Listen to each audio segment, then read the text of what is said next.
नमस्कार मित्रों, आज है हमारा day 5। Tip of the day में 5वीं टिप आज हमें देखनी है। और आज का जो प्रश्न है वो मैंने लिया है यहाँ अनुराग जी का। अनुराग जी ने प्रश्न भेजा था कि क्या सबसे पहले इंटरव्यू में आप लोगों से परिचय पूछा जाएगा। तो हाँ, 99% सबसे पहले परिचय ही पूछा जाता है।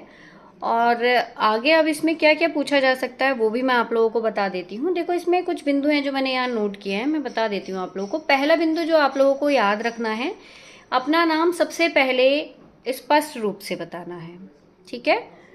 दूसरा, आपकी शैक्षणिक योग्यता अपनी उच्चतम योग्यता से शुरुआत करें। मतलब शैक्षणिक योग्यता में हाई स्कूल से शुरुआत ना करके सबसे उच्च जो आपकी उच्चतम योग्यता है वो लें। जैसे एमए है ना, एमए, नेट, पीएचडी, जेआरएफ, जो भी आपका सबसे बाद में क्लियर हुआ है वो आपको बताना है। यदि शोध का विषय है तो उसको संक्षिप्त उल्लेख करना है। यदि आप लोग शोध कर रहे हैं तो शोध का संक्षिप्त विषय आप लोगों को बताना है। तीसरा पॉइंट आपको जो ध्यान रखना है अपना परिचय देते हुए, उसमें अध्यापन शोध अनुभव यदि आपके पास है, कॉलेज, विश्वविद्यालय, कोचिंग, किसी संस्था में यदि आपने पढ़ाया हो तो उसका संक्षिप्त उल्लेख आपको देना है।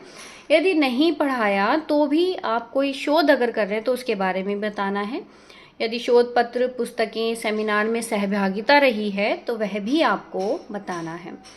चौथी चीज़ जो आप अपने इसमें याद रखेंगे अपने परिचय में, कि आपकी विशेषज्ञता हिंदी साहित्य के किस क्षेत्र में है। यानी कि आपकी जो विशेष रुचि है वो किस में है। मतलब हिंदी साहित्य को काफ़ी समृद्ध है, आप सभी को पता है। तो उसमें भी आपको पर्टिकुलर कुछ चीज़ें बतानी, जैसे आपको काव्य पसंद है या आलोचना, उपन्यास, भाषा विज्ञान, लोक साहित्य। तो आपका हिंदी साहित्य की यदि बात करते हैं तो हिंदी साहित्य में किस क्षेत्र में आपकी विशेष रुचि है वो आपको बतानी है। पांचवा पॉइंट जो आपको याद रखना है, शिक्षक बनने की प्रेरणा अंत में आप लोगों को 1-2 वाक्य में बताना है कि आप सहायक प्राध्यापक क्यों बनना चाहते हैं। उत्तर स्वाभाविक और ईमानदारी पूर्ण आपका होना चाहिए। मैंने इस पे पहले भी टिप ऑफ द डे से पहले एक वीडियो अपलोड की थी, वहाँ आप लोग देख सकते हैं मैंने इसके बारे में क्या आप लोगों को बताना है। तो क्या क्या चीज़ों से बचना है, बहुत लंबा परिचय नहीं देना, अनावश्यक जो पारिवारिक विवरण है वो नहीं बताना, रटा हुआ आप लोगों को कृत्रिम उत्तर नहीं देना, बल्कि अपनी आत्म प्रशंसा से मतलब बचना है आप लोगों को कि ज़्यादा से ज़्यादा अपने बारे में अपनी प्रशंसा कर रहे हैं, मैंने ऐसे किया, मैंने वैसे किया। नहीं, आपको नियंत्रण में रह करके सारी चीज़ें बोलनी है, ठीक है। यदि आप लोगों को ये वीडियो उपयोगी लग रही हैं तो अपने दोस्तों के साथ साझा कीजिएगा, मुझे कमेंट्स करके ज़रूर बताइए, चैनल को सब्सक्राइब कीजिएगा। मिलते हैं जल्दी ही टिप ऑफ द डे कल।